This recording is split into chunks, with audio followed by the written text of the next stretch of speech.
Hello students, hello नमस्ते। तो आज हम रेड बुक का हेलो एल्केन हेलो एरीन वाला पार्ट कंप्लीट करना चाहेंगे। इसको शायद मैं दो पार्ट में डिवाइड कर लूँगा क्योंकि थोड़ा सा हैवी है। तो प्लान करते हैं about the method preparation of halo alkane and उसके सिवाय केमिकल रिएक्शन में हम लोग यूज़ करेंगे सब्स्टिट्यूशन। तो शुरुआत करते हैं method of preparation of halo alkane से। ठीक है, that's from the red book. तो शुरुआत की जाती है इस कहानी से। आपका पहले क्वेश्चन के सामने इस तरह से अवेलेबल है कि एक कंपाउंड दे रखा है जिसके ऊपर आपको क्लोरीन सनलाइट से रिएक्शन करने की बात कर रहा हूँ। तो ये जो इथाइल दे रखा है आप इसको आराम से CH2CH3 में कन्वर्ट कर सकते हो। यहाँ पर जहाँ जहाँ भी H अवेलेबल है वहाँ वहाँ पे आपको ध्यान रखना। और एक ट्रिक सिखाई गई थी, 2 डिग्री पर हमको काया सेंटर मिलता है डायरेक्ट। तो यहाँ पे कॉम्बिनेशन आपके सामने अवेलेबल है। अब आपको टोटल ओवरऑल सीखना है तो आपके पास ये ऑप्शन अवेलेबल है। इसको देख के लग रहा है कि आपके पास 5 ऑप्शन अवेलेबल होने चाहिए। कैसे होने चाहिए तो आपको बता दूं, यहाँ पे आपके पास ऑलरेडी BRH अवेलेबल है तो हम इस वाले मॉडिफिकेशन को चेंज करना नहीं चाहेंगे। हम यहाँ पे ये ग्रुप ऑलरेडी मेंशन करके रखते हैं ताकि हमको अप्रोच करने का आसानी रहे। अब आप जब यहाँ पर CH2Br जोड़ोगे उससे यहाँ कोई फर्क नहीं पड़ना चाहिए, गिवन है, इसको चेंज मत करना। उल्टे जब यहाँ ब्रोमीन ब्रोमीन जोड़ोगे तो उस समय ये एक कार्य हो जाएगा, बिल्कुल दोनों ग्रुप सेम होने से इसमें वर्टिकल वेलोसिमेट्री मान लीजिएगा। और ये आपका एक तरीके से जेमिनल है जो कि यहाँ पर ऑप्टिकली इनएक्टिव हो जाएगा। अब इस जगह पे ब्रोमीन आप राइट साइड में भी जोड़ सकते हो, लेफ्ट साइड में भी जोड़ सकते हो, they are not the diastereomer. But जब आप यहाँ पे जोड़ोगे तो ध्यान से देखिए, मीजो बनने के कारण क्योंकि यहाँ पे प्लेनो सिमेट्री आ रही है, ये ऑप्टिकली इनएक्टिव हो जाएगा। ठीक है, ये इनएक्टिव हो जाएगा। इसमें दोनों ब्रोमीन अपोजिट साइड है, नहीं ला सकते क्योंकि यहाँ पे POCH नहीं आ सकती क्योंकि ये वेज वेज है। और जो लास्ट ऑप्शन है आपके पास में जहाँ आपने CH2Br कर रखा है वहाँ पे भी यहाँ कीवन का सेंटर है, चारों रास्ते अलग अलग है, ना POS है ना COS है। तो मैं ये बोल सकता हूँ कि यहाँ पर 3 ऐसे ऑप्शन है जो ऑप्टिकली एक्टिव भी हैं, जिसमें ऑप्टिकली एक्टिव एक ये भी आएगा, ऑप्टिकली एक्टिव एक ये भी आएगा और ऑप्टिकली एक्टिव ये भी आएगा। बस अब हमारा गेम सेट है, हमें बस इतना सा सोचना है कि कितने एक्टिव कितने इनएक्टिव है। तो टोटल 5 बन रहे हैं। 4 आर ऑप्टिकली एक्टिव, गलत बात है। 5 बन रहे हैं, 3 are optically inactive and 2 are optically, ये भी गलत बात है। 5 प्रोडक्ट है, 2 are optically inactive and 3 are optically inactive, that's why I think third is your answer. ठीक है, तो एक सिंपल सा फंडा है कि 5% प्रोडक्ट बन रहे हैं उसमें से 2 ऑप्टिकली इनएक्टिव बन रहे हैं और 3 ऑप्टिकली एक्टिव बन रहे हैं। इसका मतलब आपके आंसर की में करेक्शन होगा, आपका आंसर थर्ड आना चाहिए। नेक्स्ट क्वेश्चन नंबर सेकेंड, आपसे क्या पूछा गया इस कहानी के अंदर।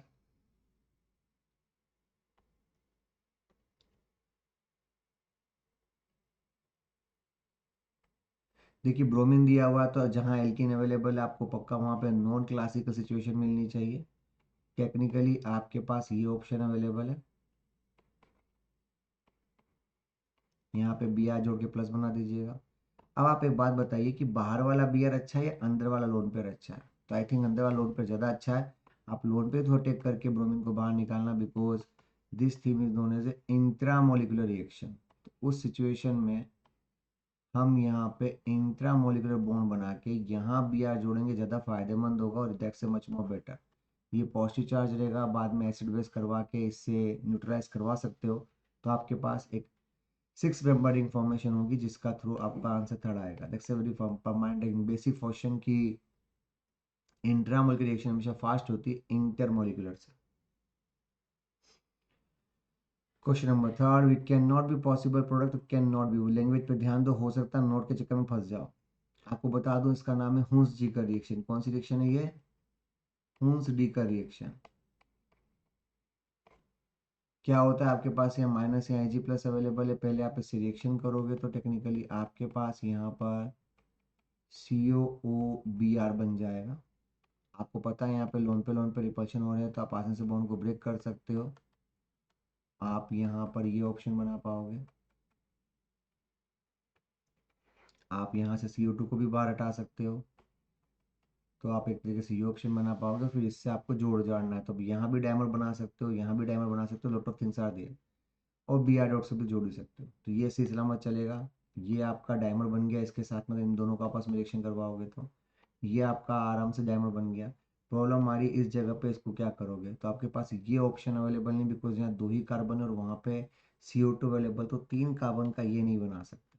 बिकॉज जब डायमर बनने की कोशिश करोगे तो 2 + 2 4 बन सकता है, 3 नहीं बन सकता, इसलिए आपका आंसर 3 नहीं हो सकता।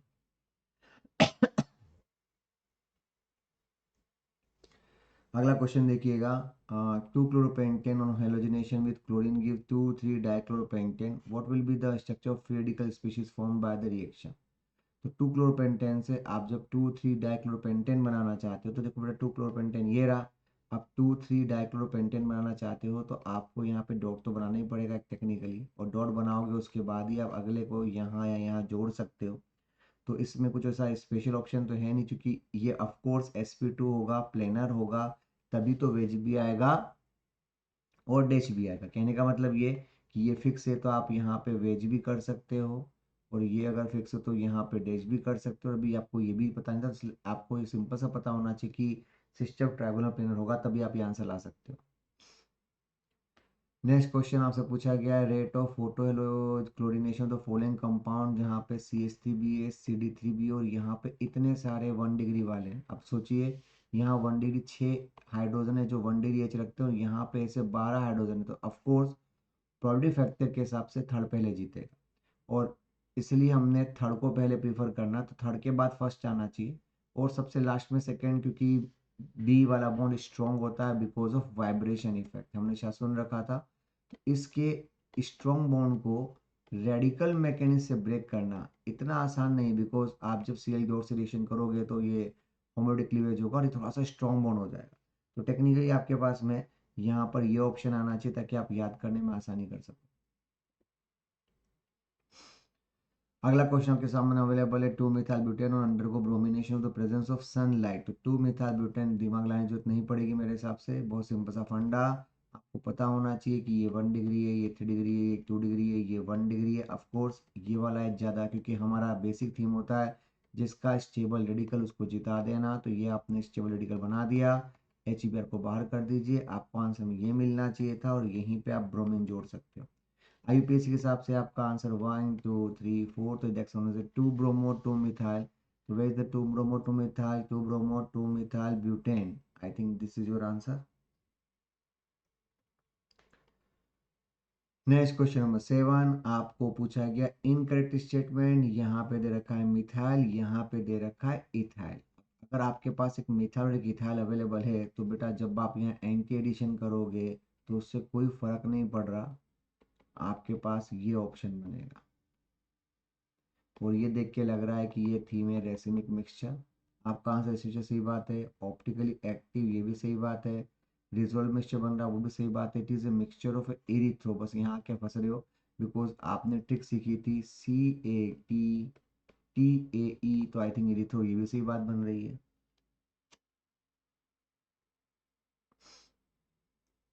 या अच्छा, ओके, आई थिंक हाँ we made a mistake, second answer optically active पे ध्यान दो, ऑप्टिकली एक्टिव मिक्सचर नहीं हो सकता, प्रोडक्ट पूछा है ना, क्योंकि ये जो बन रहा है ना ये गलती से 50-50% बन रहा है, और 50-50% बनने का मतलब आंसर ऐसे मिक्सचर है तो फिर वो एक्टिव नहीं हो सकता, यहाँ पे गलती कर दी, वो इनएक्टिव होना चाहिए। आप यहाँ पे थोड़ा ध्यान रखिए कि कंपाउंड इंडिविजुअल भले एक्टिव हो पर जो मिक्सचर बना है वो इनएक्टिव ही होगा, क्योंकि 50-50 बनने का कारण जितना क्लॉकवाइज घुमाते हैं उतना एंटी क्लॉकवाइज घुमाओगे तो नेट रिजल्ट जीरो ही आना है। अगला क्वेश्चन आपके सामने सिंपल सा है, एलाइलिक सब्स्टिट्यूशन के लिए कि क्या जज कर पाओगे इस कहानी में। तो order of rate of reaction की बात कर रहे हो तो डॉट यहाँ भी बना सकते हो, डॉट यहाँ भी बना सकते हो, डॉट यहाँ भी बना सकते हो, पर यहाँ जो डॉट बनाओगे वो 3 डिग्री, यहाँ जो डॉट बनाओगे वो 2 डिग्री, यहाँ जो डॉट बनाओगे 1 डिग्री, जिसका रेडिकल ज़्यादा stable that is get the more preference. आपने इसलिए इसको पहले जीता है बिकॉज इसका रेडिकल ज़्यादा स्टेबल हो रहा है। अगला क्वेश्चन आपके सामने स्क्रीन के ऊपर कुछ इस तरह से अवेलेबल है, NBS दे रखा है, जहाँ जहाँ अल्फा होते हैं हमको वहाँ वहाँ ब्रोमीन जोड़ना होता है। तो रेडिकल आपके पास यहाँ पे भी अवेलेबल है, रेडिकल आपके पास यहाँ पे भी अवेलेबल है, रेडिकल आपके पास यहाँ पे भी अवेलेबल है। फिर रूल ये कहता है कि जहाँ जहाँ डॉट बनता है सॉरी, वहाँ वहाँ पे आप रेजोनेंस करिए, तो आपने जहाँ जहाँ डॉट बना वहाँ वहाँ पे रेजोनेंस करके ये ऑप्शन भी बना दिया। अब रूल कहता है जहाँ जहाँ डॉट बना वहाँ पे ब्रोमीन जोड़ने का। तो मैं नया डायग्राम ना बना के इसी में ब्रोमीन जोड़ना चाहूँगा। तो सपोज कीजिए मैंने ब्रोमीन यहाँ जोड़ दिया, यहाँ जोड़ दिया, यहाँ पे जहाँ जहाँ दे रखा है मैंने वहाँ पे ब्रोमीन जोड़ दिया। रूल कहता है नया कार सेंटर नहीं बना, ये एक ही आंसर कहलाएगा। यहाँ पे देखो नया कार सेंटर बना तो ये दो आइसोमर बन गए क्योंकि आर होगा, ये केस होगा। यहाँ भी नया कार सेंटर बना, दो बन गए आर और एस। यहाँ पे भी, यहाँ पे नया बना पर देखो ये और ये सेम है, और रिपीट काउंट होने से हम इसको काउंट नहीं कर पाएंगे। यहाँ आपने बनाया देख सकें 2, यहाँ भी आपने बनाया देख सकें 2, तो 2 2 4 2 6 7 8 9 आंसर आना चाहिए। All allylic bromination product are optically active yes, क्योंकि इस कंपाउंड में ऑल और पूछा है incorrect option.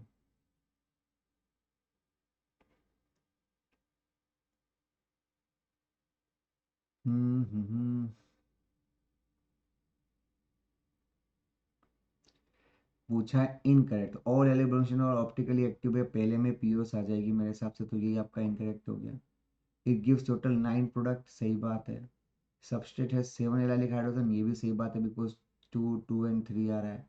NBS gives bromine constantly to racemic mixture, yes of course because NBS में कॉन्स्टेंटली देता है रिएक्शन मिक्सचर करने के लिए। उसका बहुत बेसिक सा रीजन ये होता है कि एनबीएस के पास लोन पेयर है, आप एचबीआर से रिएक्शन करवा के कॉन्स्टेंटली ऐसा कर सकते हो, क्योंकि आपके पास एच अवेलेबल होगा, ब्रोमीन अवेलेबल होगा, पॉजिटिव अवेलेबल होगा, बी आर माइनस अवेलेबल होगा। अटैक करके इसको न्यूट्रलाइज करो तो इनडायरेक्टली आप बार बार ब्रोमीन क्रिएट कर सकते हो, तो ये भी सही बात है। आई थिंक आपका आंसर चूंकि इनकरेक्ट पूछा है तो वन आना चाहिए कि ऑल आर ऑप्टिकली एक्टिव नहीं हो रहे, क्योंकि सिस्टम में पहले एग्जाम्पल में मोलिक्यूलर पीओस आ जाने वाली है। ठीक है, तो नाइन्थ का आंसर वन आना चाहिए। अगला क्वेश्चन पूछा है रिएक्शन ऑफ एचबीआर के साथ, तो बेटा बहुत सिंपल सा फंडा है, आप इस पे केटान बनाइएगा, यहाँ पे एक जोड़ के केटान ये बनाओगे। आप जब यही केटान यहाँ जोड़ के बनाओगे तो संभल के यूज कीजिएगा। यहाँ पे OCH3 यानी उसका प्लसम इफेक्ट आ रहा है। वैसे आप यहाँ पे भी एक जोड़ के केटान बनाओगे, पर ध्यान से उस समय यहाँ पे OCH3 के पास यहाँ पे माइनस इफेक्ट, बिकॉज बीच में sp3 आ गया है तो रेजोनेंस तो हो नहीं सकता। सबसे अच्छा रेजोनेंस कौन करेगा, तो ऑफकोर्स क्योंकि ये OCC है, ऑक्टेट कंप्लीट कार्बोकेटायन। फिर उसके बाद ये आएगा, सबसे लास्ट में ये आएगा, देखो योर आंसर इज सेकेंड, उसके बाद फर्स्ट, फिर थर्ड। यानी आपका ऑर्डर सिंपल सा हो रहा है, पहले बी, फिर ए, फिर सी। देखो your answer is third. Okay,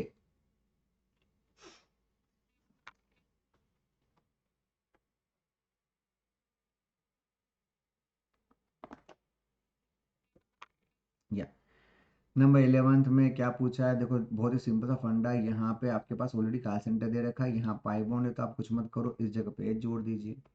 जो आप यहाँ पर एच जोड़ के CH3 बना दोगे, और यहाँ पर एच, यहाँ पर डी, यहाँ पर CH3, यहाँ पे प्लस बनाओगे, और आपको पता है कि जब प्लस बनाने के बाद जब बी आर जोड़ोगे तो बी आर वेज भी आ सकता है, डैश भी आ सकता है। तो टेक्निकली आपको ये समझना होगा कि उस सिचुएशन में आपके पास दोनों ऑप्शन अवेलेबल है, 50% वेज तो 50% डैश वाला ऑप्शन अवेलेबल है। यानी आपके पास ये गिवन का सेंटर है, और आप यहाँ पे नया बनाना चाहते हो तो बी आर यहाँ भी आ सकता है, और एक बार आपके पास क्या पावर होगी पता है, वन इंटरचेंज करने की पावर, मतलब इधर मिथाइल जोड़ दो, इधर बी आर जोड़ दो, तो टेक्निकली और बाकी सब कुछ सेम बनेगा। हमने बोला था इस सिचुएशन में टू का सेंटर वन इंटरचेंज, जिसके लिए हमने क्या वर्ड यूज किया है, this is known as a डायस्ट्रियम।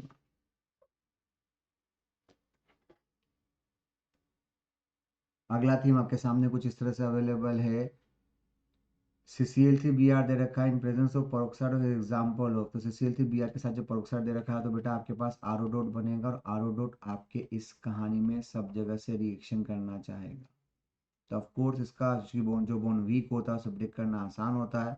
आपको यहाँ पे ROBr प्लस CCl3 डॉट बनेगा, तो एक तरीके से आपने फ्री रेडिकल बनाना शुरू कर दिया। अभी जो फ्री रेडिकल बनाया है ये क्या करेगा, तो ये अपनी कहानी को थोड़ा और अपग्रेड करेगा। क्यों, क्योंकि आपके पास जब एल्कीन अवेलेबल होगी तो उसका होमोलैटिक क्लीवेज करवाएगा, और ऐसा होने पे आप यहाँ पर CCl3 डॉट बना पाओगे, और फिर वो फ्यूचर में Br डॉट से जुड़ पाएगा। तो एक तरीके से आपने यहाँ पर Br यहाँ पे CCl3 ले लिया। This theme is known as a free radical addition reaction. तो आपके पास बेसिक आंसर ये हो जाएगा सिंपल तरीके से। क्वेश्चन नंबर 13 की बात करते हैं। क्या पूछना चाहते हो? HBR दे रखा है, तो हम यहाँ पे क्या करेंगे? तो भैया सीधा सा फंडा है, यहाँ पे शायद हम SN1 करना चाहेंगे क्योंकि आपके पास यहाँ पर CH2 यहाँ OH प्लस बनना चाहेगा। अब ये केटान बहुत अनस्टेबल होता है तो तुरंत मिथाइल शिफ्ट भी साथ में कर लीजिए ताकि हम केटान को ज़्यादा स्टेबल बना के RDS में यूज़ कर सके। यहाँ पॉजिटिव बना दीजिएगा, बाद में यहाँ पे Br जोड़ दीजिएगा, तो यहाँ पे आंसर 3 डिग्री आना चाहिए। टेक्निकली ये सब गड़बड़ हो रही है, ये पॉसिबल नहीं है सबसे स्टेबल फॉर्म बनाने का, ताकि हम अपने केटान को स्टेबल कर सकें। सिंपल सा फंडा है, क्लोरीन सनलाइट के साथ क्या किया जा सकता है? तो भैया जहाँ जहाँ पे अवेलेबल है वहाँ वहाँ पे आपको आंसर में बनने चाहिए। तो बेटा यहाँ पर आपको 2 फॉर्म बनेंगे, यहाँ पे 2 फॉर्म बनेंगे, यहाँ पे सिस्टर्स 2 फॉर्म बनेंगे, यहाँ पे 2 फॉर्म बनेंगे, यहाँ भी 2 फॉर्म बनेंगे। तो 1 2 3 4 5 6 7 8 9 10 11 12 टोटल नंबर ऑफ मोलिक्यूल पूरा था, पक्का 12 आएगा। फिर भी कुछ बच्चे डाउट पूछेंगे कैसे, मैं बता देता हूँ। आप यहाँ जोड़ोगे तो एक ही आंसर, जैसा कि मैंने यहाँ मेंशन कर रखा है। आप यहाँ जोड़ोगे तब भी एक ही आंसर होगा, बट जब आप यहाँ जोड़ोगे तो यहाँ पे वेज भी आ सकता है और डैश भी आ सकता है। अब बच्चा आर्गुमेंट करेगा, क्या आर्गुमेंट करेगा कि सर आपने जो उधर साइड जोड़ा तो वो भी तो वेज और डैश ही आ रहा है, तो क्यों ना हम इसे आइडेंटिकल बोल दें? नहीं बोल पाओगे। क्यों नहीं बोल पाओगे? सुनिएगा। 1 2 3 ये कॉन्फ़िगरेशन आपका 1 2 3 ये आपका एस आ रहा है, और 1 2 3 ये आपका आर आ रहा है। नीचे बात करो, ये वाला 1 2 3 ये आपका आर आ रहा है, और 1 2 3 ये आपका एस आ रहा है। जहाँ आर है वहाँ एस है, जहाँ आर है वहाँ एस है। ध्यान से देखो जी, आर एस आर एस मत पढ़ना, बिकॉज हमारी आदत है ये भी आर एस ये भी आर एस, जबकि वास्तव में उसका एनेंशियोमर है। ध्यान से देखो, अगर मैं मिरर यहाँ रखूंगा तो उसकी इमेज ये दिखाई देगी। सेम पैटर्न यहाँ पे हो रही है, ये कॉम्बिनेशन आर आर है तो वो कॉम्बिनेशन एस एस है, वो भी मिरर में। कहने का मतलब ये कि जब यहाँ पे हैप्पी बर्थडे हो जाएगा तो इधर का पार्ट और उधर का पार्ट एक दूसरे की मिरर इमेज बनेगा। क्या बनेगा?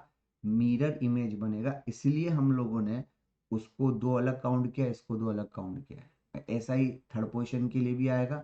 लास्ट वाले में चूंकि GI हो रहा है, ऑप्टिकल होगा नहीं, तो उसके 2 ही काउंट करोगे, टेक्निकली आपका आंसर 5 12 आएगा। तो हट करे पर अच्छा क्वेश्चन है, ध्यान से। अगला आपके सामने अवेलेबल है HBR के साथ 40 डिग्री सेंटीग्रेड के ऊपर क्या करना है। तो शायद इस कहानी को देख के लग जाता है कि यार हमको करना चाहिए TCP, thermodynamically control product. Thermal control product के हिसाब से हमको यहाँ पे पहले H जोड़ना पड़ेगा। अब आपको ये चेक करना है कि इस कहानी का बेस्ट। अच्छा, पहली बात ही इनकरेक्ट पूछा तो वैसे ही गेम खत्म हो गया है तो मेरे हिसाब से। आपको H जोड़ के गेम को सेट करना पड़ेगा कि H कहाँ जोड़ने का।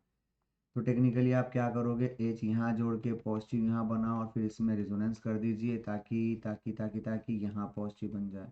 और फिर जहाँ जहाँ पॉजिटिव बना हुआ था वहाँ वहाँ पे Br जोड़ देना, तो आपके पास यहाँ पर Br आ जाएगा, आपके पास में यहाँ पे Br आ जाएगा। Now the problem will be major product formed is 1 2 addition. क्योंकि टेम्परेचर 40 डिग्री सेंटीग्रेड दे रखा था, हमें प्रोडक्ट की स्टेबिलिटी देखनी थी, तो टेक्निकली हम ये बोल सकते हैं कि ये आपका ऑप्शन होना चाहिए, क्योंकि इस एल्किन के पास यहाँ 3 यहाँ 3 और यहाँ पर एक 7 अल्फा है। इस एल्किन के पास केवल 3 ही अल्फा है, से 7 अल्फा वाले को हमने पहले जिता दिया। Now the problem will be कौन पहले जीतेगा, और पूछा इनकरेक्ट है तो भैया major product is formed is 1 2 addition, ये तो सही बात आ रही है। TCP is form by 1 4 addition, बस यहीं पे पंगा ले लिया, 1 4 नहीं होता, वो 1 2 की अभी आपने ऊपर ही मेंशन कर रखा है, क्योंकि यही तो TCP कहलाएगा। 1 4 एडिशन प्रोडक्ट इज KCP, गलत बात है, ये 1 2 के लिए आ रहा है, सॉरी ये 1 4 के लिए आ रहा है, बिकॉज ये 1 ये 2 ये 3 ये 4 है, और किसी भी फॉर्म में से मेजर प्रोडक्ट, तो वो तो सही बात है, क्योंकि इसने क्वेश्चन में इनकरेक्ट पूछा है, इसलिए हम यहाँ पे सेकंड आंसर देंगे, बिकॉज हमारा TCP 1 2 एडिशन के लिए एक्सेप्टेबल होगा, और वही आपका मेजर प्रोडक्ट होगा। जिसका केटायन ज़्यादा स्टेबल को याद करो, ये आपका 2 डिग्री है, ये आपका 3 डिग्री है, इसका मतलब इसका जो फ्यूचर है वो KCP है और इसका फ्यूचर है वो TCP है। अगला क्वेश्चन आपके सामने कुछ इस तरह से अवेलेबल है। यहाँ पे पूछा है रिएजेंट बताओ जो कि यहाँ से यहाँ में कन्वर्ट करने में काम आए, तो आप क्या जज करोगे इस कहानी के लिए? जहाँ OS था, ध्यान से देखो, आपने 1 डे चेंज किया और रिएक्शन कार सेंटर पे तो कर ही नहीं, कार सेंटर के बाहर करिए, और आपको गुड लिविंग ग्रुप चाहिए, तो ऑफकोर्स जहाँ OH अवेलेबल था वहाँ पे आप SN2 करोगे तो यहाँ अटैक करके Br को रिवर्स करोगे, बिकॉज हमें SN2 करना है। एल्कीन तो है नहीं तो पाई बॉन्ड के बिना चलेगा नहीं। SOBr2 लेते तो SNI समझते और रिटेंशन की बात होती। KBr में Br माइनस में पावर नहीं, बिकॉज आप OH is a bad leaving group. आप किसी भी हाल में इस पर टेक करके इसको नहीं हटा सकते, क्योंकि आपका टूपी टूपी ओवरलैपिंग होने से बॉन्ड स्ट्रॉन्ग हो रहा है। अगर आपको हटाना है तो पहले मीडियम एसिडिक करके उसे बैड से गुड में कन्वर्ट करना पड़ेगा। तो टेक्निकली 100% SN2 पैटर्न है। आपका आंसर पक्का 1 के लिए एप्लीकेबल होगा। या अगला एग्जांपल आपके सामने है BS3 के साथ। तो बेटा ये कौन सा थीम था, याद करो। ये आपका सिन एडिशन हुआ करता था, और सिन एडिशन करते समय आपके पास दो ऑप्शन हो सकते हैं कि आप एंटी मार्कोनिकॉफ से यहाँ पर H यहाँ पर OH भी कर सकते हो, और यहाँ पर H और यहाँ पे OH भी कर सकते हो। आगे लिखा टोसाइल क्लोराइड, तो जहाँ OH था उसको OTS बना सकते हैं हम लोग। हमने दोनों ही केस में OTS बना लोगे। आगे लिखा I माइनस, तो आपको SN2 करना, और आपको पता है कि जब आप I माइनस से SN2 करोगे तो जो वेज ऑप्शन अवेलेबल था उसको आपको बनाना पड़ेगा डैश ऑप्शन के रूप में। अब यहाँ पे चीज़ ध्यान रखनी पड़ेगी, अगर मिथाइल वेज या H वेज है तो सोचो यहाँ पे मिथाइल डैश होना चाहिए। बच्चा बस यही गलती कर रहा है। तो जब आप यहाँ अटैक करके इसको बाहर निकालोगे तो कॉमन सेंस यहाँ पे तो आई आएगा, बट ये भी ध्यान रखना कि यहाँ पे डॉटेड मिथाइल भी रहना चाहिए। सेम पैटर्न यहाँ के लिए होगा। अगर ये डॉटेड है तो ये आपका मिथाइल वेज हो गया। इस समय जब आप इस पर टेक करके इसको बाहर निकालोगे तो इनडायरेक्टली आपका आई भी वेज होना चाहिए और आपका मिथाइल भी वेज होना चाहिए, मतलब कुल मिला के सिस आंसर आना चाहिए।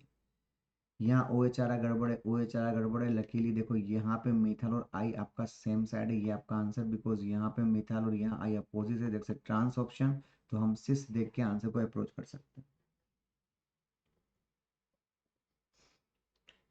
अगला एग्जांपल आपके सामने बहुत सिंपल सा है कि एसोसिएल2 से रिएक्शन करने का फ़ायदा क्या होता है। तो भैया हमने बहुत तमीज़ से पढ़ रखा है कि जब एल्केनॉल से रिएक्शन करते हैं आपके पास ROH अवेलेबल है। शोलोमेव ठाकुर का कंसेप्ट लगाइएगा, आपके पास ये ऑप्शन अवेलेबल होगा। आप यहाँ पे RCl बनाओगे, आप यहाँ पे SO2 बनाओगे, आप यहाँ पर HCl बनाओगे, और दोनों साइड प्रोडक्ट को गैस बना के उड़ा के निकल जाओगे। That's why they are the gases product जो इजीली स्केप्ड आउट हो सकते हैं, और ये आपका आंसर होना चाहिए।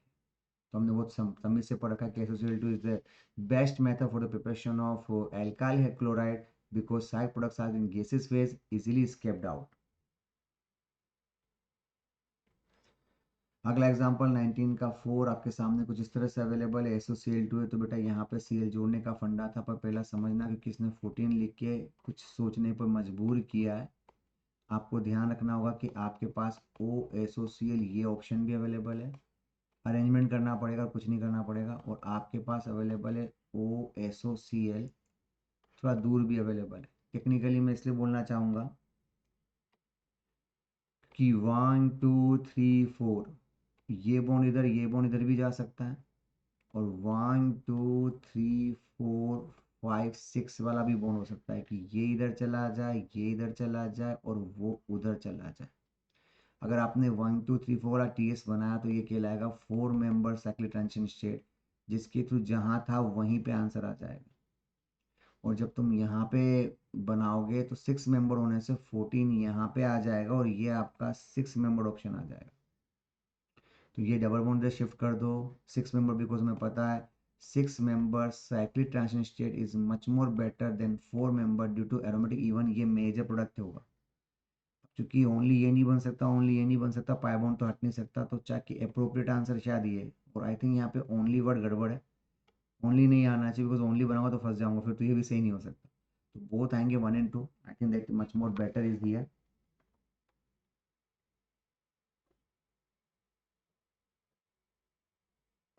ओके,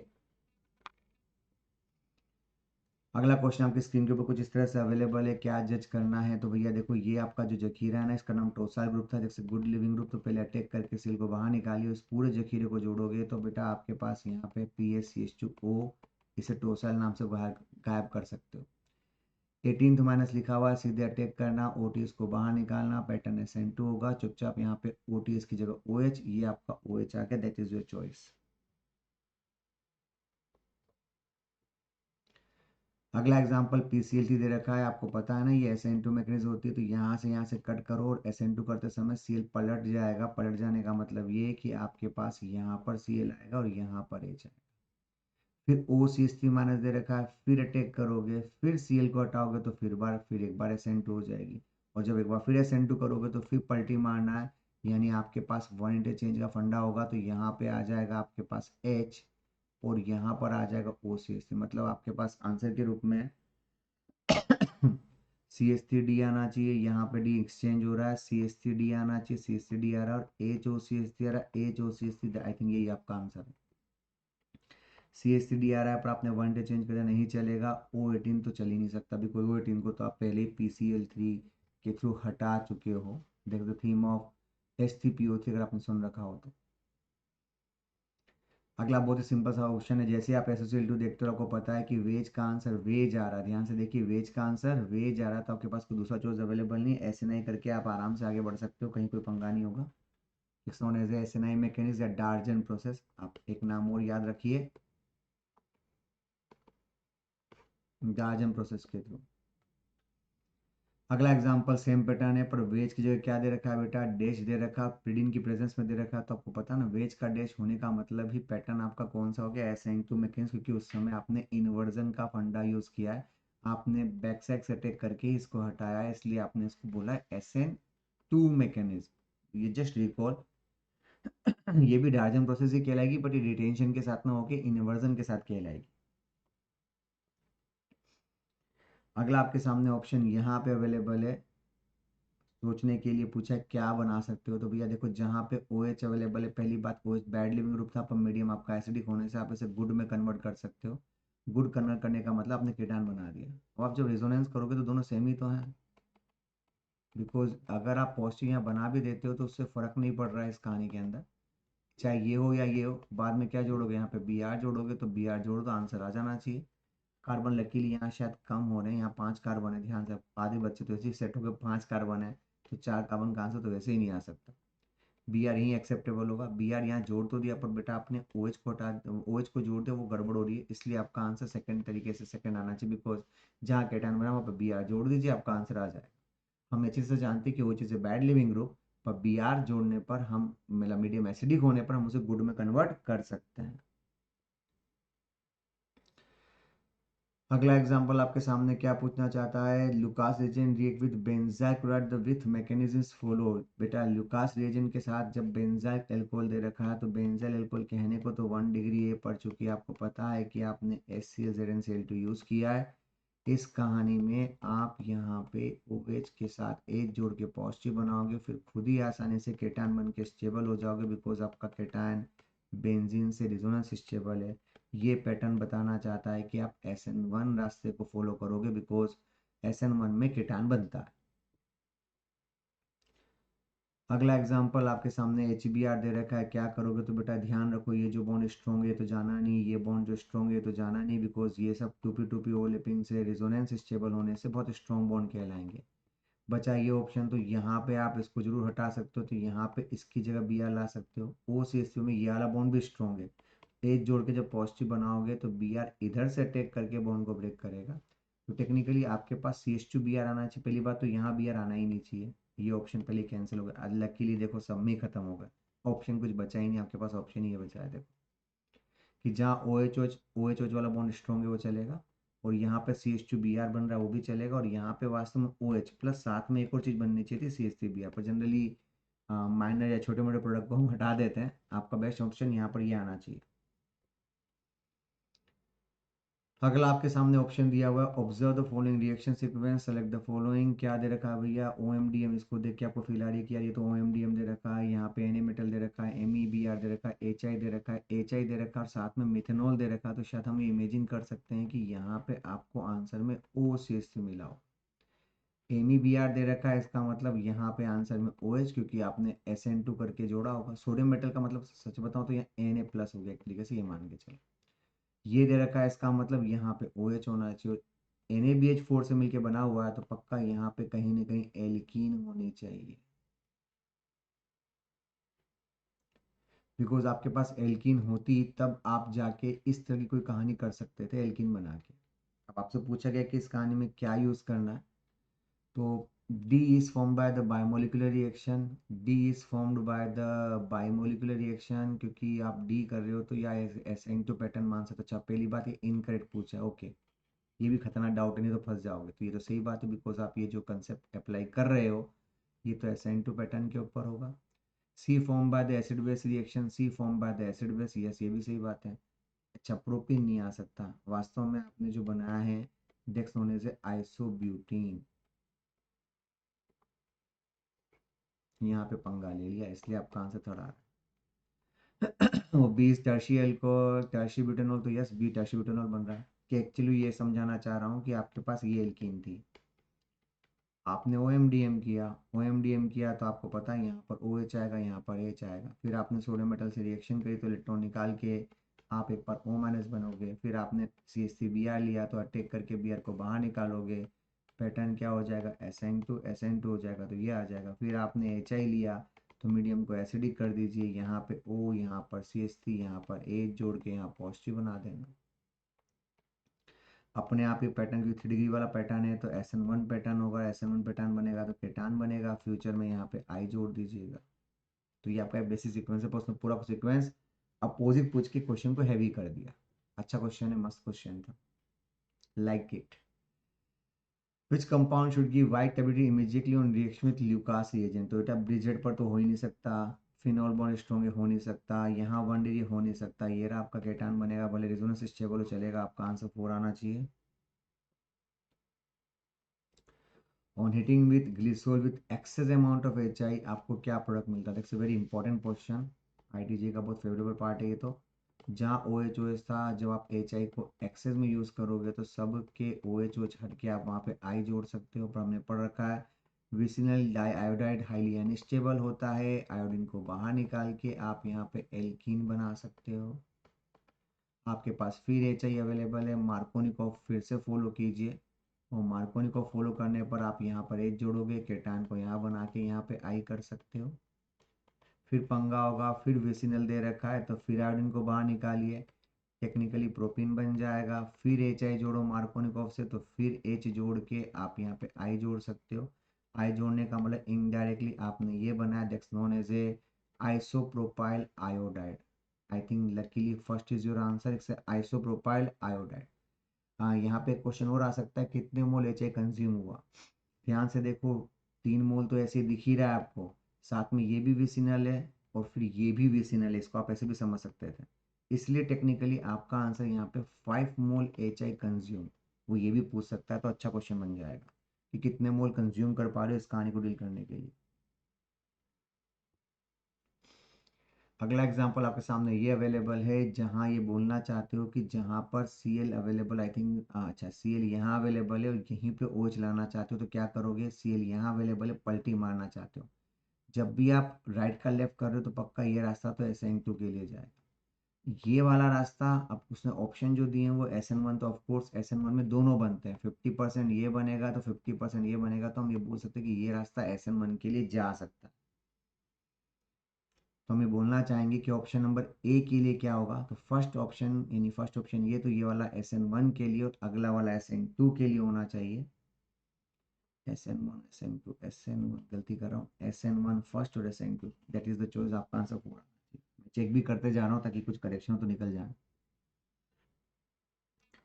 अगला ऑप्शन 31 आपके सामने कुछ इस तरह से अवेलेबल है, given compound which of the following reaction, क्या पूछा है भैया, गिवन कंपाउंड इसमें क्या क्या कर सकते हो। तो देखो बेटा, ये आपके पास केटान अवेलेबल है, आप इस पे धक्का देके इसको बाहर निकाल सकते हो, तो पैटर्न आपका SN1 हो ही जाएगा। दूसरी ऑप्शन, चूंकि ये अपना माइनस आई इफेक्ट रखता है, ये तो SN1 का रास्ता खत्म हो गया। आपको बता दूं, माइनस इफेक्ट रखता है तो यहाँ पे पॉजिटिव बढ़ जाएगा। अगर आप OH के साथ DMSO यूज़ करोगे एक से पोलरिपोटिक सॉल्वेंट, तो पक्का आप अटैक करके SN2 भी कर सकते हो, बिकॉज दोनों के लिए सेटिस्फाइड ऑप्शन आ रहा है ये। केटान भी इसका स्टेबल है लाइक दिस, और SN2 करने में भी काम आएगा, तो दोनों के लिए अच्छा मेथड मान सकता हूँ। अगला एग्जाम्पल आपके सामने अवेलेबल है HBr, और पूछा है कि इस कहानी का आंसर क्या होना चाहिए। तो बेटा ये रास्ता थोड़ा सा हेवी हो जाता है, इसका नाम है neighbouring group participation.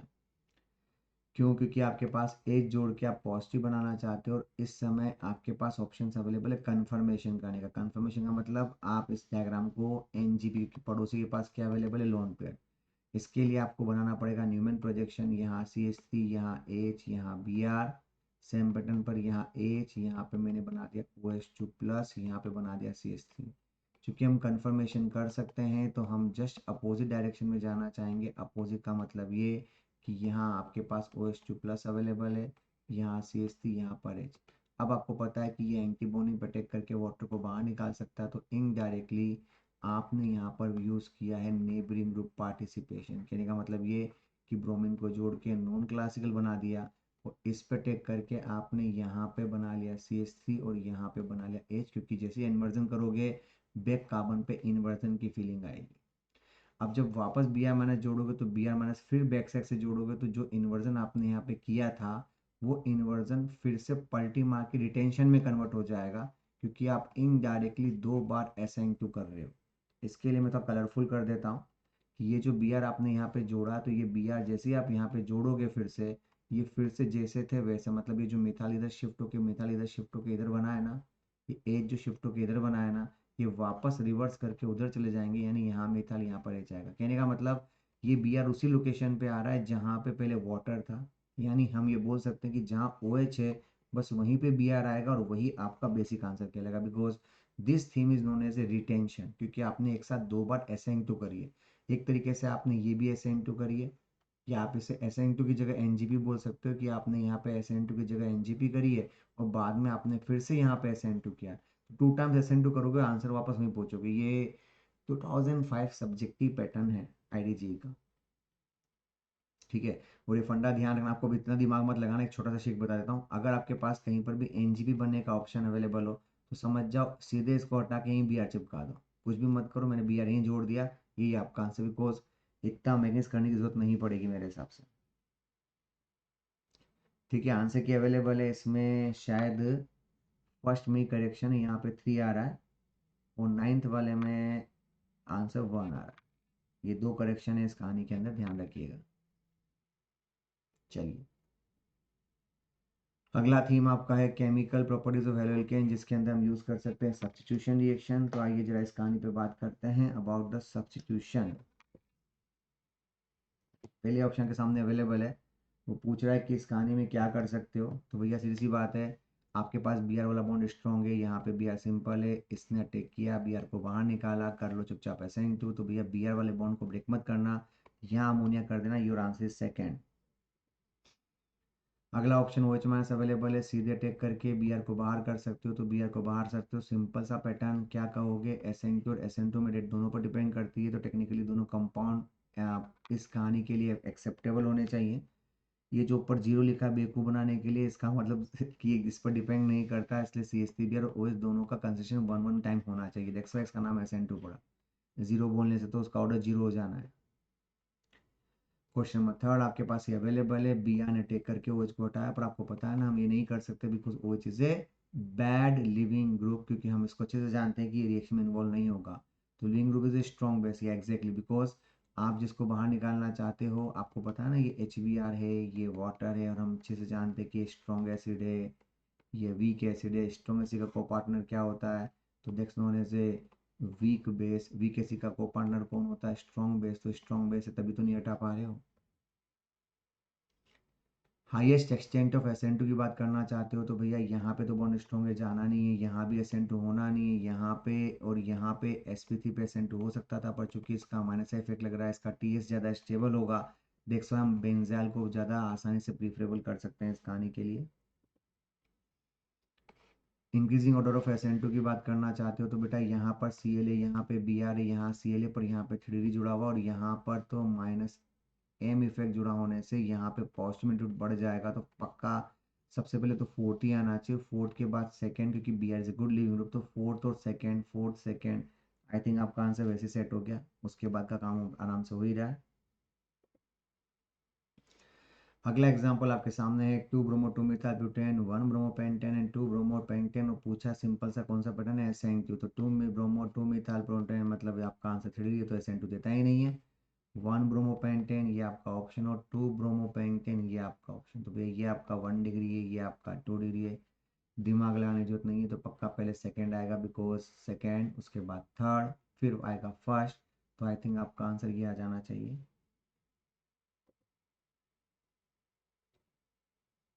Proceed faster with NIDMSO। तो बेटा NI के साथ ये रास्ता बता रहा है कि आपका SN2 होना चाहिए। 3D पर तो SN2 होता नहीं, बॉन्ड स्ट्रॉन्ग SN2 होता नहीं, दोनों ऑप्शन अवेलेबल है। पक्का टेक करके सिल को बाहर निकाल देना, बेंजल आपका आंसर होगा, क्योंकि यहाँ पे तो प्लस का इफेक्ट है, यहाँ पे माइनस का इफेक्ट है, इससे आंसर जीत सकते हो।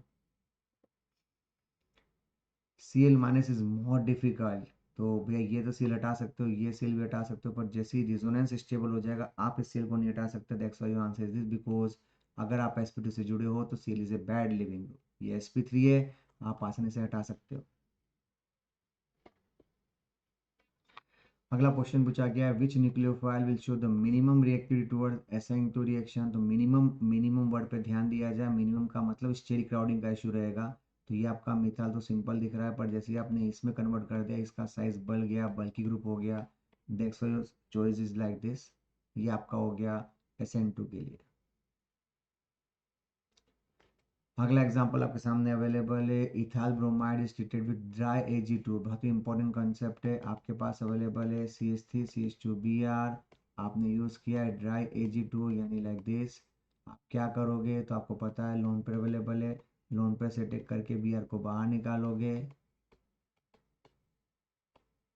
आपने इथाइल जोड़ के पॉजिटिव बना दिया, Br माइनस ने यहाँ से टेक करके इसको न्यूट्रलाइज कर दिया, यानी आपके पास कौन अवेलेबल है, AgBr। और यहाँ आपके पास आ गया ET&Ag। अगेन आपके पास अगर यही ऑप्शन फिर से अवेलेबल किया जाए, तो फिर से अटैक करोगे इस कहानी में। आई थिंक सॉरी, मैं गड़बड़ कर गया, नहीं यहाँ पे Br होना चाहिए, सॉरी। तो आप यहाँ पे फिर से अटैक करके Br को बाहर निकालोगे, यानी आपके पास फिर से यही कॉम्प्लेक्स बनेगा इथाइल वाला, फिर प्लस, फिर Br, फिर वो AgBr से न्यूट्रलाइज करेगा, तब जाके आपको आंसर में ये प्लस AgBr मिलेगा। जनरली शॉर्टकट यूज़ करना प्रीफर करते हैं हम लोग। ये उसका ट्रिक है Ag के साथ में, कि आप यहाँ से शुरू ठाकुर कर दीजिए, यहाँ Br, यहाँ इथाइल, यहाँ इथाइल, यहाँ Br। AgBr को बाहर निकाल दीजिए, दोनों ओर से डाइथाइल करके आपका आंसर दे सकते हो। मतलब सिंपल सा आंसर है ethoxy ethane with respect to IUPAC nomenclature. ये आपका इथॉक्सी और ये आपका 2 कार्बन का इथेन।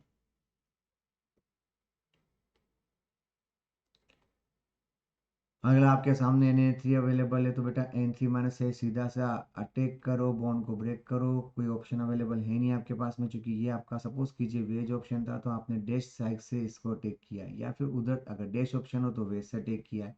तो कुल मिला के तो सिंपल सा SN2 पैटर्न हो गया।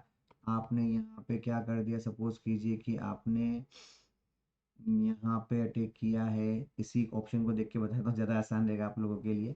आपने सपोज कि यहाँ से अटैक किया है, तो अगर आपने यहाँ से अटैक किया तो ये आपका वेज हो जाएगा। बाद में जो NH4 फिल दिया टाइम पास करने के लिए, वो कुछ नहीं करेगा, एसिड बेस करेगा। ऐसा का ऐसा पैटर्न आप यहाँ के लिए भी कर सकते हो, जब आपके पास ये ऑप्शन अवेलेबल है। तो आपने डैश कर दिया, अब आपके पास यहाँ पर डैश ऑप्शन अवेलेबल है, तो आप N3 माइनस के थ्रू अटैक करके वेज ऑप्शन पे ला सकते हो। तो टेक्निकली आपके पास यहाँ पर वेज ऑप्शन पे N3 आ जाएगा, और यहाँ पे वो माइनस जाओ कि बाद में एसिड बेस करवा के सिंपल आंसर के रूप में ये आ सकता है। आपका आंसर 1 और 2 के लिए अप्लीकेबल होगा, यानी आपका आंसर मिक्सचर आ जाएगा। यहाँ पे एक्चुअली थोड़ा और इम्फेसाइज करने के लिए, अगर मैं इसकी चीज़ों को फिक्स कर दूँ, तो शायद हम थोड़ा और जजमेंट ढंग से दे सकते थे। अगला एग्जांपल पूछा है यहाँ पर BRB, FB और KODMS दे रखा है। सिंपल सा फंडा SN2 पैटर्न है, R ऑप्शन दे रखा है। आप इस पर अटैक करके केवल Br को हटा सकते थे इस कहानी में। तो कहने का मतलब ये कि अगर आपके पास ये ऑप्शन अवेलेबल है, तो सपोज कीजिए यहाँ पर H, यहाँ पर Br, यहाँ पर F अवेलेबल था। 1 2 3, अगर मैं इसे फीचर के रूप में समझूँ, तो 1 2 3 आपका R कॉन्फिगरेशन है। और जब आप OH मान से पलटी मार के यहाँ पे Br को पलटोगे, तो आप कहीं भी इंटरचेंज कर सकते हो। तो यहाँ पर F, यहाँ पर OH आ गया, यहाँ पर CH3 आ गया। नाउ से अब संभल के OH1 नहीं लिखोगे, नंबर 1 तो फ्लोरीन को ही लिखोगे। ये 1, ये 2, ये 3, ये 4, 1 2 3। लकीली अभी भी आपका आंसर R का R ही आ रहा है।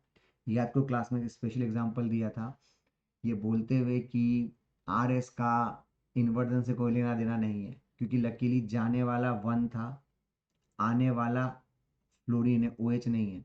तो नंबरिंग से चेंज हो गई तो सीक्वेंस चेंज होगी, SN2 हो रही है, मैंने इन्वर्जन भी रिप्रेजेंट किया है, फिर भी आर का आंसर आर आ रहा है। उसका बेसिक रीज़न ये कि जाने वाला एटॉमिक नंबर में पहले ब्रोमीन 1, ये 2, ये 3, ये 4 था। अब प्रॉब्लम है कि जाने वाले में फ्लोरीन पहले और सेकेंड नंबर पर ऑक्सीजन आएगा, फिर थर्ड आएगा, फिर फोर्थ आएगा। तो टेक्निकली आपका जाने वाला 1 है और आने वाला 2 है, एटॉमिक नंबर की सीक्वेंस चेंज हो गई है, तो फिर आपका आंसर भी चेंज हो जाएगा। अगला एग्जांपल आपके सामने सिंपल सा, सल्फर अवेलेबल है, अटैक करिए, Br को बाहर निकालिए। चूंकि रिएक्शन कार सेंटर के आउट हो रही है, तो आउट ऑफ कार सेंटर होने पे कॉन्फ्यूजन चेंज नहीं होना चाहिए, तो टेक्निकली CH2 यहाँ पर SH, that is your choice. अगला एग्जांपल है, आई अवेलेबल, अटैक करके Br को बाहर निकालना, what will be the effect of solvent property of the rate of reaction. तो भैया सॉल्वेंट प्रॉपर्टी जितनी बढ़ाओगे उतनी रेट बढ़ती जाएगी। उसका रीजन ये क्योंकि आप यहाँ पे एक तरीके से ट्रांजिशन स्टेट में प्रॉपर्टी को बढ़ा रहे हो। तो बताओ जितनी प्रॉपर्टी बढ़ेगी उतना वाटर आपसे रिएक्शन करेगा ना। ठीक है, आई थिंक मैंने लोन पेयर बना दिया है। हाँ, एक बार फिर TS फिर से बनानी पड़ेगी, क्योंकि आपने जो बनाया उसमें ये ऑप्शन बनेगा, यहाँ पे ये ऑप्शन बनेगा, माइनस बनेगा, पर अट्रैक्शन वाटर के H से होगा, क्योंकि उधर ऑप्शन से रिपल्शन होगा। वैसे यहाँ पे भी आप वाटर के H से अट्रैक्शन कर पाओगे। तो टेक्निकली ये आपका ऑप्शन रहेगा और यही आपका बेसिक फंडा रहेगा जिसके थ्रू आपको आंसर दिया जा सकता है।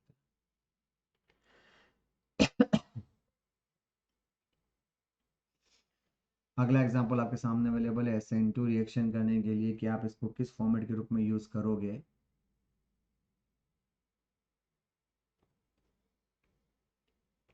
तो भैया कुछ ऑर्डर याद है, माइनस आई होने से यहाँ पे पॉजिटिव बढ़ता जाएगा, रेट फास्ट होती जाएगी। यहाँ भी माइनस आई इफेक्ट है, यहाँ पे भी माइनस आई इफेक्ट है, और यहाँ पे आपका सिंपल 2 डिग्री है। तो भैया जितना माइनस आई इफेक्ट ज़्यादा होगा उतना आपका प्रोसेस सलामत हो जाएगा। तो उस सिचुएशन के हिसाब से आपको ऑप्शन में यहाँ पर ये ऑप्शन आना चाहिए, आपके पास कोई दूसरा चॉइस अवेलेबल नहीं है। तो देख सकते जितना डीएक्टिवेटिंग ग्रुप होगा उतना रिएक्शन की रेट कई गुना फास्ट हो जाएगी। ये फंडा आपको ध्यान रखते हुए आंसर देना है ताकि अप्रोच करने में आसानी हो जाए। सिंपल सा फंडा है, समझ गया। बिल्कुल रिएक्शन एंड पे टाके मतलब यहाँ पे Br को हटा सकते हो, फिर बाद में इसको पता है हाइड्रोलिसिस कर दो, तो कुल मिला के सीधी सी बात, जहाँ Br था वहाँ पे NH2 कर देना। ये तुम्हारा आंसर, कुछ भी दिमाग मत लगाओ, क्योंकि ये जो ईमानदारी है ना बहुत हेवी पड़ जाती है बच्चे को। तो शॉर्टकट बनाना सीखिए इस कहानी में। ये पूरी जो कहानी आपके सामने अवेलेबल है, आप यहाँ से एनालिसिस करके नमस्ते करना चाहते हो, सीधे यहीं पर ही मान लो कि जहाँ Br था वहाँ पे NH2 आ जाएगा।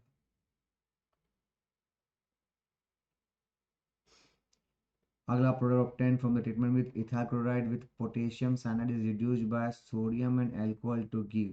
तो चेक करिए क्या ऑप्शन हो सकता है। Ethyl chloride with potassium cyanide is reduced by the sodium alcohol to give. तो ये आपके पास अवेलेबल है इथाइल क्लोराइड, जिसकी रिएक्शन आप पोटेशियम साइनाइड से करना चाहते हो। इनडायरेक्टली आपने यहाँ पे ये बना दिया, आगे जो दे रखा है वो सोडियम विद अल्कोहल दे रखा है। इसका नाम है मैंगनीज रिएक्शन। उसमें जहाँ साइनाइड होता है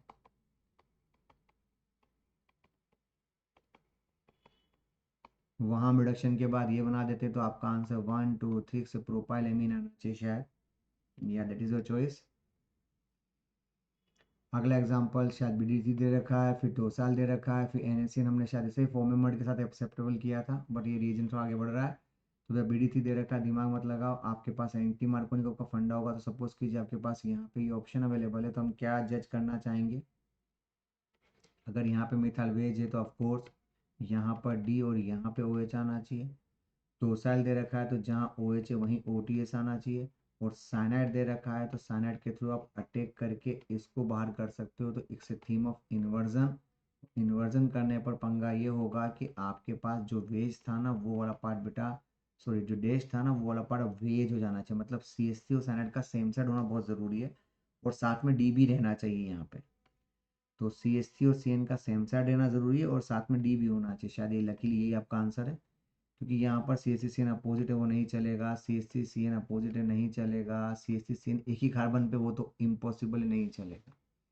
कुछ नहीं करना, आपको पहले HBO यूज़ करना था, फिर कार सेंटर के बाहर रिएक्शन कर रहे हो तो जहाँ OH था वहाँ OTS बनाना था, और फिर जब आपको NaCN से SN2 करना था तो SN2 का मतलब जब सीधे अटैक करोगे उसी जगह पे रिएक्शन शुरू करोगे तो आपको आंसर में ये फॉर्म मिलेगा।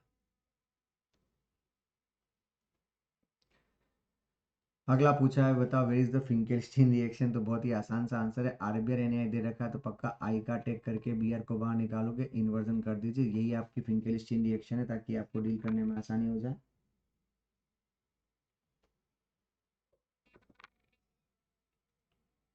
अगला एग्जांपल है true statement, boiling point order RFR से। बेटा बॉइलिंग पॉइंट पूछा है, आई का वजन ज़्यादा होता, ऑर्डर इधर होना चाहिए, यहाँ पे गलती कर रहे हो। Haloalkane are highly soluble in water, गलत बात है, हेलो एल्केन वाटर में इनसोल्यूबल, तभी तो ल्यूकास टेस्ट होता है। डेंसिटी ऑर्डर, डेंसिटी पूछने के बाद आई आना चाहिए तो आई जीतेगा, तो ये तीनों ही गड़बड़ हो रहे हैं इसका मतलब। मेल्टिंग पॉइंट पेरा और ऑर्थो, ऑफ कोर्स पेरा का मेल्टिंग पॉइंट थोड़ा ज़्यादा फेवरेबल होता है, उसका रीज़न है कि पेरा में आप बहुत ज़्यादा क्लोज होके पैकिंग कर सकते हो, तो जितना पेरा आप क्लोज होगा उतना आपका पैकिंग का फैक्टर बढ़ जाएगा, that's why your choice is 4।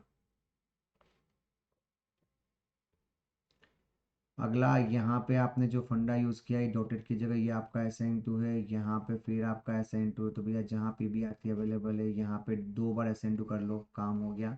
जैसा था वैसा का वैसा, जहाँ डॉटेड था वहीं पर आंसर आएगा, तो टेक्निकली यहाँ पे पहले आपने ब्रोमीन को जोड़ दीजिए, फिर आपके पास यहाँ पे माइनस है तो अटैक करके ब्रोमीन को सिंपल सा फंडे में बाहर कर दीजिए। ये जैसा था वैसा का वैसा, मतलब ट्रांस का आंसर ट्रांस का सिस बना, सिस का ट्रांस बना, आपके पास यही ऑप्शन आना चाहिए। Which of the following will yield जैसे ईथर एज ए प्रोडक्ट, तो बेटा यहाँ पे अटैक करके बियर को बाहर निकाल सकते हो, तो शायद ये आपका आंसर हो जाएगा।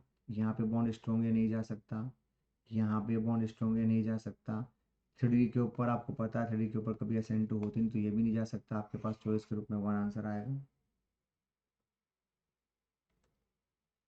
अगला एग्जांपल, सल्फर अवेलेबल है, सीधे अटैक करके इसको ब्रेक कर दीजिए, तो जो वेस्ट था ना उसको डैश कर दीजिए, ये आपने डैश बना के आंसर में दे दिया ताकि इन्वर्जन करने का मौका मिल सके।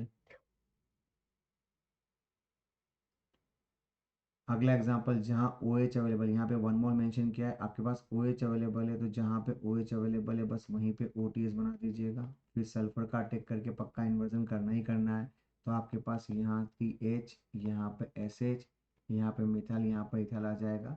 Assume all the substrate convert into substituent product containing 0.05 mole of S configuration, calculate the percentage of SN2, assuming all the substrate convert into substrate product containing 0.05 mole of S configuration, calculate the percentage of SN2 mechanism।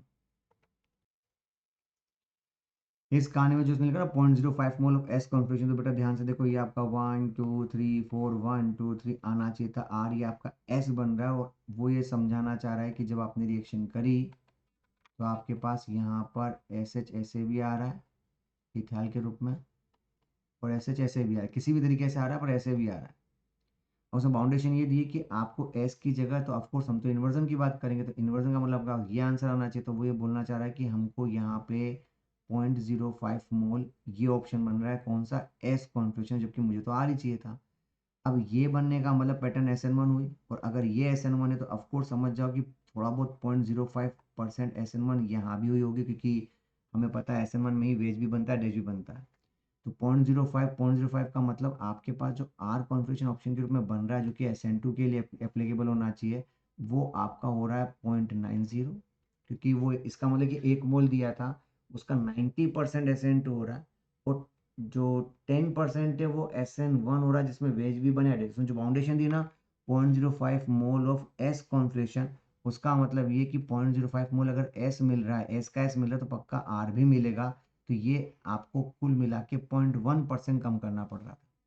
तो कहने का मतलब ये कि अगर ये 1 मोल लिया होता और आपको आंसर के रूप में 1 मोल को आप 100% से, परसेंटेज की बात तो कर ही रहे हो, तो 1 मोल में केवल 0.9% ही SN2 हो सकता है, 0.9 मोल ही SN2 हो सकता है, तो टेक्निकली यही आपका बेसिक फंडा है, तो आपने इसी बेस पे 100 के रेस्पेक्टिव जज करके आपने इसका आंसर 90% दिया। मैक्सिमम लोग इसका आंसर 95 देने की कोशिश करेंगे जो कि गलत होगा, क्योंकि अगर सेम कॉन्फ़िगरेशन बन रहा है तो समझ जाना SN1 में जितना S बना कंफर्म उतना R भी बनेगा। तो इसलिए ये कॉम्प्लीमेंट्री जो कंसेप्ट है that's a very unique option, ध्यान रखना। अगला एग्जांपल सिंपल, अटैक करके आई को बाहर निकालो बिकॉज आई के सिवा बाकी सब बैड लिविंग ग्रुप है। पर जब आप अटैक करोगे तो चेंज भी तो करोगे ना। इंटरचेंज करने का मतलब है कि जहाँ SH लगाओगे MEH वहीं आएगा, MEH वहीं आएगा। आपने इंटरचेंज किया तो आपको पलटी जैसी फीलिंग भी आनी चाहिए। That's why your choice is like this. अगला एग्जांपल साइनाइड आपके सामने अवेलेबल है, क्या करोगे? साइनाइड के साथ अगर ये फंडा दे रखा है तो और हमें पता है अच्छे से कि ये गुड लिविंग ग्रुप है तो दिमाग लगाना ही मत, चुपचाप साइनाइड का अटैक करके OTS को हटा दो, यानी यहाँ पर साइनाइड आ जाएगा, साइनाइड आ जाएगा। ये आपका आंसर, ये आपका बेसिक चॉइस, जाके दिमाग में जरूरत नहीं है मेरे हिसाब से। सिंपल सा SN2 करो, OTS को हटाओ, SN2 ना रिंग एक्सपांशन कुछ भी ऐसी कहानी मत करना। कुछ बच्चों से इथेनॉल वाटर दे रखा है पर बेटा ध्यान से, साइनाइड स्पेसिफिकली SN2 के लिए होता है because that's a very strong nucleophile. तो कोई शिफ्टिंग या E2 की कोशिश मत करिएगा। अगला एग्जाम्पल पूछा है, इंक्रीजिंग ऑफ पोलैरिटी बढ़ने पर कौन सबसे फास्ट रिएक्शन करेगा? देखिए ध्यान से, यहाँ चार्ज डेंसिटी ज़्यादा थी, जब तुमने इसको ऐसे किया तो आपका चार्ज डिस्पर्स हो रहा है, मतलब जो फुल फ्लेश था ना वो पार्शल में दो पार्ट में डिवाइड हो रहा है, तो फिर वो तो चार्ज डिस्पर्स हो, अच्छा नहीं मानूंगा। यहाँ पहले से फुल फ्लेश से डिस्पर्स होगा, नहीं अच्छा मानूंगा। यहाँ पे भी पूरा फुल फ्लेश से डिस्पर्स होगा, अच्छा नहीं मानूंगा। यही ऐसा है जो एकदम न्यूट्रल है, और यहाँ पे ये भी न्यूट्रल है। और जब आप पहली बार इसमें ट्रांजिस्टर की बात करोगे तो ट्रांजिस्टर बात करते समय आपको ध्यान रखना पड़ेगा कि आपने चार्ज को क्रिएट किया है, बस गेम हो गया। चार्ज को क्रिएट किया, इसलिए आपको बोलना पड़ेगा कि यस आपने काम कर लिया, क्योंकि अब वाटर सॉल्वेंट पोलैरिटी करके इसको स्टेबलाइज कर सकता है वाया आयनिक डायपोल डायपोल इंटरेक्शन करके।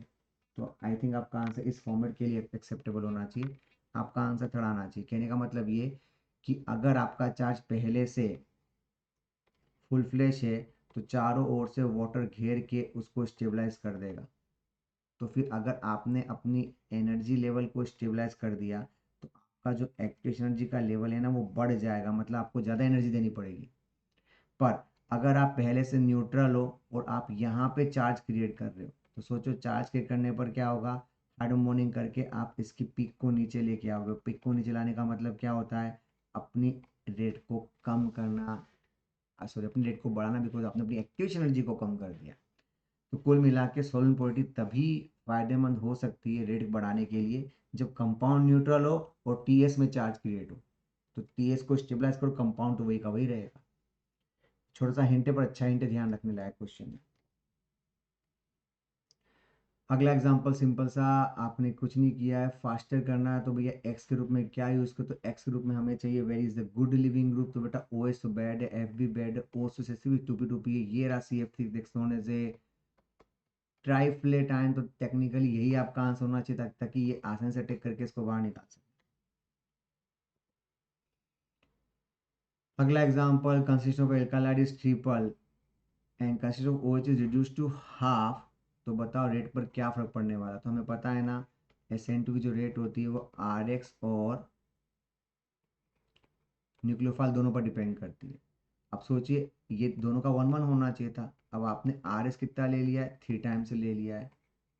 OH कितना ले लिया है? हाफ ले लिया है। तो आपको आपको पावर का समझ में आता है ना? तो 3 और ये हाफ है तो अपने आप 1.5 टाइम्स हो गया एक तरीके से।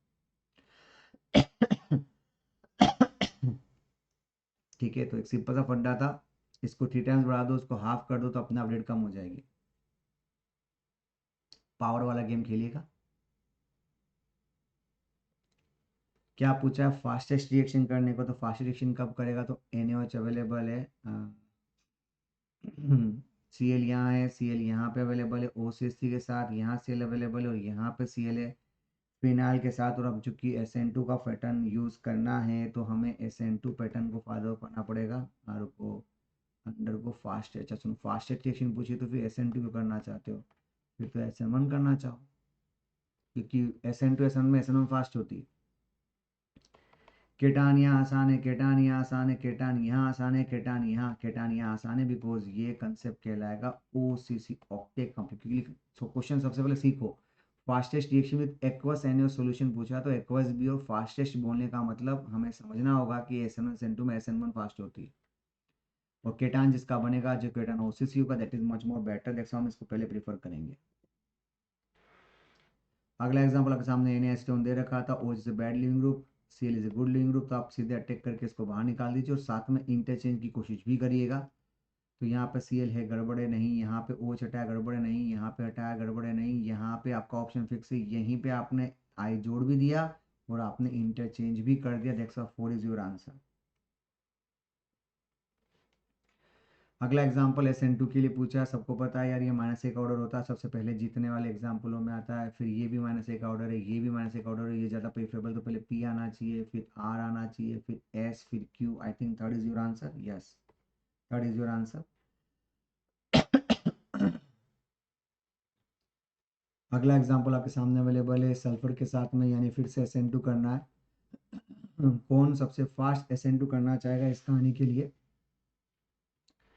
तो यहाँ पे -i इफेक्ट है, यहाँ पे -m होने से ये ब्रोमीन सबसे पहले रिएक्टिव होगा, क्योंकि पहले वाला ऑर्डर एक तरीके से दे रखा है, तो सबसे पहले Q आना चाहिए, क्योंकि आपका जितना -m लगेगा उतना पॉजिटिव बढ़ता जाएगा, तो पॉजिटिव बढ़ता जाएगा तो सल्फर का अटैक करने का टेंडेंसी बढ़ जाएगा, तो भैया पहले Q आना चाहिए, Q आना चाहिए, ये रहा आपका Q के बाद S, यस ऑक्सीजन आएगा, फिर उसके बाद P आएगा, उसके बाद R सबसे लास्ट में आएगा, बिकॉज ये ब्रिजेड है, तो हमें पता है ब्रिजेड वाला ऑप्शन आसानी से नहीं जाता, that's why choice is 4 with this. अगला एग्जांपल ध्यान से, ये वेज है, ये डैश है, ये वेज है, ये डैश है, ये ट्रांसफॉर्म कहलाता है। जब आप इस पर टेक करके सेल को बाहर निकालोगे तो जो डैश था ना वो वेज है, फॉर्म ऑफ इन्वर्जन, इन्वर्जन करोगे तो जो ट्रांस था वो अपने आप को सिस में कन्वर्ट कर लेगा, यानी ये भी आपका वेज, ये भी आपका वेज। आई थिंक आपका आंसर बनाना चाहिए। अगला ये बॉन्ड स्ट्रॉन्ग है तो जाना नहीं, रिएक्शन नहीं होगी, और ये वाला सिंपल, तो सल्फर से अटैक करके Br को बाहर निकालो, पैटर्न क्या हो जाएगा, SN2, तो सिंपल Br की जगह NH2 SH आ जाएगा, तो यहाँ पे Br की जगह ये तो चेंज करना नहीं, ये रहा आपका आंसर, Br को चेंज नहीं कर सकते, सीधी सी बात है। अगला एग्जांपल आपके सामने कुछ इस तरह से अवेलेबल है, OTs दे रखा है, यहाँ पे आपके पास पाई बॉन्ड अवेलेबल है, तो क्या करोगे, NaCN अवेलेबल है, NGP बोलते हैं इसको, नेबरिंग ग्रुप पार्टिसिपेशन, उस सिचुएशन में आपको यहाँ पे ये मिल जाएगा, यहाँ पे प्लस आ जाएगा। आगे आपको बता दो साइनाइड का अटैक करना है, क्योंकि यहाँ पे मुझे नहीं पता था। अच्छा, क्वेश्चन में ये ना स्टार नहीं दे रखा, जबकि यहाँ क्वेश्चन में स्टार होना चाहिए, करेक्शन करना पड़ेगा क्वेश्चन के अंदर ही।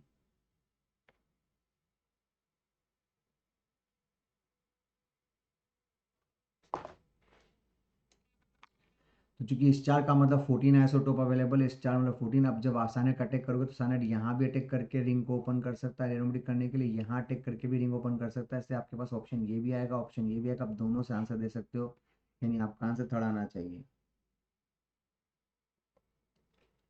NBS 2 मोल दे रखा है, तो भैया Br यहाँ भी जोड़ देना, Br यहाँ भी जोड़ देना, चूंकि ये 1 मोल मेंशन कर रखा है, तो भैया आपको पता है कि SN2 always prefer the less steric, इसलिए यहीं से Br को हटाना, हम लोग ऊपर की ओर साइड आना चाहिए और नीचे Br मेंटेन होना चाहिए, आपके पास 4 आंसर आना चाहिए। NaBr दे रखा है, SN2 करना, ये आपका 3 डिग्री है, ये आपका 1 डिग्री, ये तो रिएक्शन करेगा नहीं, चुपचाप इस पर अटैक करके Br को बाहर निकाल दो, इनिशियल मेंटेन रहना चाहिए, सीएल मेंटेन रहना चाहिए, और यहाँ पे आंसर आएगा, आई थिंक आपका आंसर ये आना चाहिए, which of the reaction will go fast if concentration of nucleophile is increase. अगर आप कंसंट्रेशन बढ़ाते जा रहे हो तो रेट ऑफ रिएक्शन किसकी बढ़नी चाहिए? तो जहाँ SN2 का वो आंसर आएगा, क्योंकि एक तरीके से वो SN2 की बात कर रहा है, आप ध्यान से देखो, ये अगर 3 डिग्री है तो 3 डिग्री पर तो SN2 होती नहीं, कहानी खत्म करो, ये रहा आपका SN2, सीधे साइन कटे करके भी को बाहर निकालो, ये आपका 3 डिग्री है और आपको पता 3 डिग्री पर SN2 होती नहीं, कहानी खत्म। ये वाटर दे रखा है तो रास्ता SN1 जा रहा है, कुल मिला के वो ये पूछ रहा भैया कौन सी रिएक्शन SN2 ये बता दे यार। अगला एग्जांपल सिंपल, ये ऑप्शन दे रखा है तो आपको क्या दिया जाए, Cl से रिएक्शन करके या केटान बनाओगे, फिर आप आसानी से रिंग एक्सपांशन कर सकते हो, बिकॉज ये SN1 का पैटर्न है, तो भैया ये आपने बनाया, यहाँ आपने केटान बनाया, आराम से ये इधर से इधर, ये इधर से जा सकता है। इस सिचुएशन में आपके पास यहाँ पे ऑप्शन के रूप में क्या अवेलेबल होगा, तो आपने यहाँ पे जो CH2 अवेलेबल था आपने यहाँ पे एक्सपांशन कर दिया और यहाँ पे पॉजिटिव बना दिया, बाद में यहीं पे OH को जोड़ दीजिएगा, ये आपका बेसिक चॉइस हो जाएगा।